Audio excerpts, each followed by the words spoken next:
जय हिंद दोस्तों, स्वागत है आपका अपने YouTube channel super cluster classes में। दोस्तों, आज का जो सीरीज है इसमें हम देखेंगे भारतीय राष्ट्रीय ध्वज, जिसे हम तिरंगा कहते हैं। तिरंगे से रिलेटेड हर क्वेश्चन को कवर करेंगे। ये वीडियो देखने के बाद आपको तिरंगा से रिलेटेड कोई डाउट नहीं रहेगा। अगर एग्जाम में आपको तिरंगा से रिलेटेड कोई भी क्वेश्चन पूछा जाए तो आप उसका आंसर आसानी से दे सकते हैं। ठीक है, तो प्लीज़ वीडियो को स्किप ना कीजिएगा, वीडियो में लास्ट तक बने रहिएगा।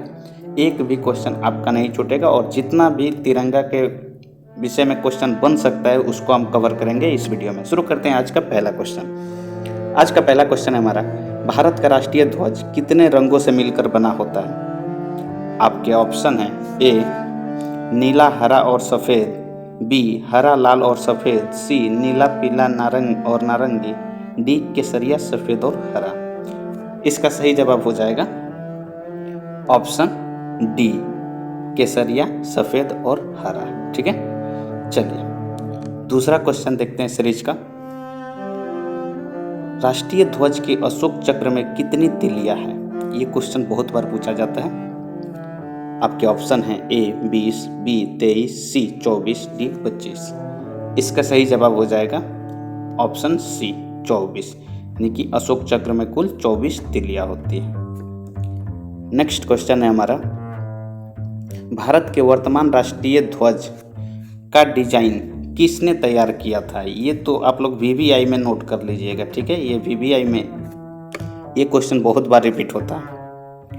आपके ऑप्शन हैं ए सचिंद्र प्रसाद बोस, बी सुकुमार मित्र, सी पिंगली वेंकैया, डी सरोजनी नायडू। इसका सही जवाब हो जाएगा ऑप्शन सी, पिंगली वेंकैया। नेक्स्ट क्वेश्चन है हमारा, भारत के तिरंगे झंडे में चरखे की जगह चक्र कब अस्तित्व में आया? देखिए, पहले अशोक चक्र तिरंगा में आने से पहले हमारा चरखा हुआ करता था तिरंगा में। ठीक है, तो यही क्वेश्चन पूछा जा रहा है कि चरखा को कब हटा के अशोक चक्र को लाया गया। आपके ऑप्शन हैं ए 1932, बी 1947, सी 1935 और डी 1946। देखिए, ऐसा ही हुआ करता था हमारा राष्ट्रीय ध्वज पहले 1947 से पहले, यानी कि भारत आज़ाद होने से पहले।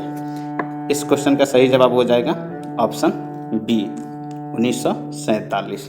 ठीक है, 1947 से राष्ट्रीय ध्वज में हमारा चरखा हुआ करता था। नेक्स्ट क्वेश्चन है सीरीज का, राष्ट्रीय ध्वज में सबसे ऊपर कौन सा रंग होता है? आपके ऑप्शन हैं ए हरा, बी सफ़ेद, सी केसरिया, डी लाल। इसका सही जवाब हो जाएगा ऑप्शन सी, केसरिया। ठीक है, नेक्स्ट क्वेश्चन है हमारा, पहला राष्ट्रीय ध्वज कब फहराया गया था? आपके ऑप्शन हैं ए 1947, बी 1945, सी 1906, डी 1905। इसका सही जवाब हो जाएगा ऑप्शन सी, 1906 में पहली बार राष्ट्रीय ध्वज फहराया गया था। ठीक है, अगला क्वेश्चन है हमारा, भारत राष्ट्रीय ध्वज को कितनी बार बदला जा चुका है? देखिए, अभी तक राष्ट्रीय ध्वज को कुल कितना बार चेंज किया गया है? आपके ऑप्शन है ए 117 साल में,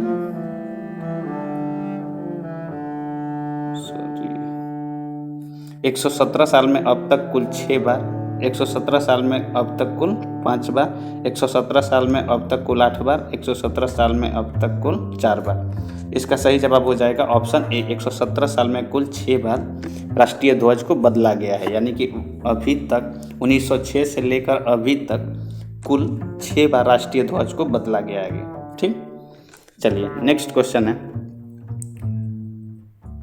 भारत का राष्ट्रीय ध्वज को पहली बार कहाँ फहराया गया था?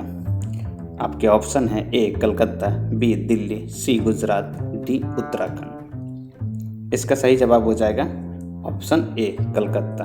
ठीक है, अगला क्वेश्चन है,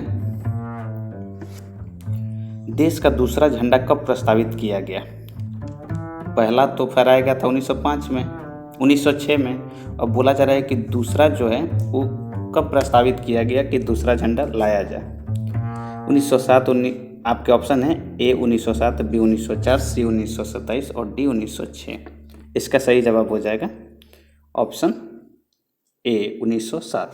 1906 में पहला झंडा फहराया गया था, 1907 में ही लाया गया कि नहीं दूसरा झंडा होना चाहिए। ठीक है, चलिए नेक्स्ट क्वेश्चन है हमारा,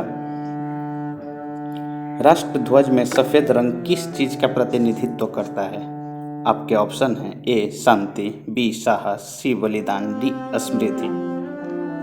समृद्धि आपके ऑप्शन है, सही जवाब हो जाएगा इसका ऑप्शन ए शांति का। सफेद रंग शांति का प्रतीक है। ठीक है, चलिए नेक्स्ट क्वेश्चन है, राष्ट्रध्वज में केसरिया रंग किस चीज का प्रतिनिधित्व करता है? आपके ऑप्शन है ए शांति, बी शक्ति और साहस, सी बलिदान, डी समृद्धि। इसका सही जवाब हो जाएगा ऑप्शन बी शक्ति और साहस का। केसरिया रंग शक्ति और साहस का प्रतीक है, जबकि उजला रंग शांति का प्रतीक है। यह ध्यान रखिएगा। देखिए हम लोग भारतीय हैं, तो भारतीय के नाते हम लोग को तो इतना पता रहना चाहिए अपना राष्ट्रीय ध्वज के विषय में कि जो हमारा तिरंगा है उसका तो इतिहास पता होना चाहिए। तो इसी के लिए हमने इस वीडियो को लाया है कि कम से अधिक लोग इसका जानकारी ले सके। कम से कम जो हमारा राष्ट्रीय ध्वज है तिरंगा, इसके विषय में उनको सटीक जानकारी मिल सके, उस तिरंगे का इतिहास पता चल सके कि आखिर हमारे तिरंगे का इतिहास क्या है। ठीक है, चलिए नेक्स्ट क्वेश्चन है हमारा,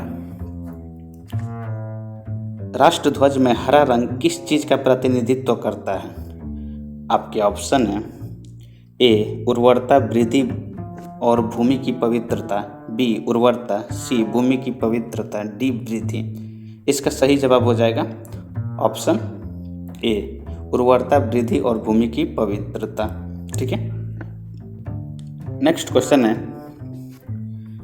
राष्ट्रध्वज में अशोक चक्र किस चीज का प्रतिनिधित्व करता है?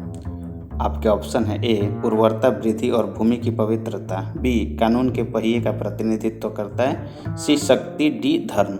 इसका सही जवाब हो जाएगा ऑप्शन बी कानून के पहिए का प्रतिनिधित्व करता है। ठीक है, नेक्स्ट क्वेश्चन है, राष्ट्रीय ध्वज किस नाम से जाना जाता है? यानी राष्ट्रीय ध्वज हमारा क्या है? आपके ऑप्शन है ए तिरंगा, बी पतंग, सी लाल ध्वज, डी सफेद रंग का ध्वज। इसका सही जवाब हो जाएगा ऑप्शन ए यानी कि तिरंगा। राष्ट्रीय ध्वज जो है हमारा उसको हम लोग तिरंगा बोलते हैं। ठीक है, चलिए भारत का राष्ट्रीय ध्वज सबसे सुंदर राष्ट्रीय ध्वज है। ठीक है, राष्ट्रीय ध्वज फहराना किस मौलिक अधिकार के अंतर्गत आता है? आपके ऑप्शन है ए 19(1), बी 19, सी 19(2), डी 17। इसके सही जवाब हो जाएंगे 19(1). 19(1) के अंतर्गत आपका यह मौलिक अधिकार बन जाता है कि आप राष्ट्रीय ध्वज फहरा सकते हैं। ठीक है, नेक्स्ट क्वेश्चन है हमारा, एक ध्वज या झंडा न सिर्फ हमारी स्वतंत्रता बल्कि में लोगों को स्वतंत्रता का प्रतीक है। हमारी स्वतंत्रता नहीं बल्कि लोगों की स्वतंत्रता का प्रतीक है। यह कथन किसने कहा था? आपके ऑप्शन है ए जवाहरलाल नेहरू, बी सुकुमार मित्र, सी पिंगली वेंकैया, डी सरोजिनी नायडू। इसका सही जवाब हो जाएगा ऑप्शन ए जवाहरलाल नेहरू। अगला क्वेश्चन है हमारा, राष्ट्रीय ध्वज कहाँ फहराया जा सकता है?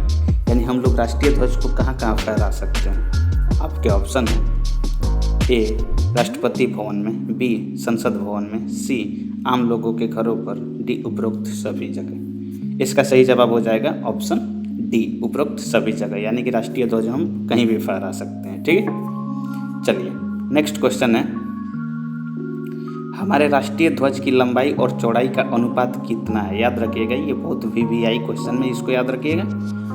इसका सही जवाब हो जाएगा, आपके ऑप्शन हो जाएंगे ए 3:2, बी 3:6, सी 3:4, डी 3:3। इसका सही जवाब हो जाएगा ऑप्शन ए 3:2। अब देखिए कभी कभी आपको घुमा के क्वेश्चन कर दिया जाता है क्या कि लंबाई और चौड़ाई, पहले लंबाई दिया है और बाद में चौड़ाई, तो लंबाई 3 और चौड़ाई 2 इसी अनुपात में रहना चाहिए। अगर आप लंबाई 6 लीजिएगा तो चौड़ाई आपको कितना लेना पड़ेगा? 3 लेना पड़ेगा। ठीक है, अगर लंबाई आप 6 लीजिएगा तो चौड़ाई 3 लेना पड़ेगा। अगर लंबाई अगर आप 8 लेते हैं तो चौड़ाई 4 लेना पड़ेगा, ठीक है। ये अनुपात बराबर होना चाहिए, ठीक है। तो 2:3 या 3:2 ध्यान रखना है। कब? अगर आपको लंबाई और चौड़ाई का अनुपात ना पूछ के चौड़ाई और लंबाई का अनुपात पूछता तो 2:3 हो जाता, लेकिन लंबाई ज़्यादा रखना है, चौड़ाई कम रखना है, ठीक है। तो याद रखिएगा इसको। नेक्स्ट क्वेश्चन है हमारा, भारत की संविधान सभा ने राष्ट्रीय ध्वज का प्रारूप कब अपनाया था?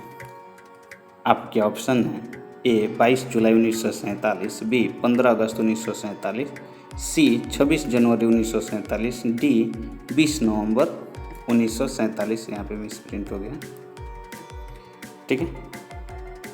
इसका सही जवाब हो जाएगा ऑप्शन ए 22 जुलाई 1947 को। तो संविधान सभा ने पहली राष्ट्रीय ध्वज को कब अपनाया था? 22 जुलाई 1947 को। और पहली बार झंडा को आज़ादी के बाद कब फहराया गया था? तो 15 अगस्त 1947 को, ठीक है। 1947 में 22 जुलाई को ही अपनाया गया और 1947 में ही इसे फहरा दिया गया। जो राष्ट्रीय ध्वज भारत की आज़ादी के स्वतंत्र भारत का पहला झंडा फहराया गया कब? 15 अगस्त 1947 को, भारत की आज़ादी के दिन, ठीक है। तो अगर ये सीरीज आप लोग को अच्छा लगा हो तो प्लीज़ वीडियो को लाइक, चैनल को सब्सक्राइब कर लीजिएगा। ऐसे ही जानकारी हम आपके लिए लेकर आते रहते हैं, तो प्लीज़ आप लोग चैनल को सब्सक्राइब जरूर कर लेंगे। मिलेंगे नेक्स्ट वीडियो में नेक्स्ट सीरीज के साथ। तब तक के लिए बाय बाय, जय हिंद।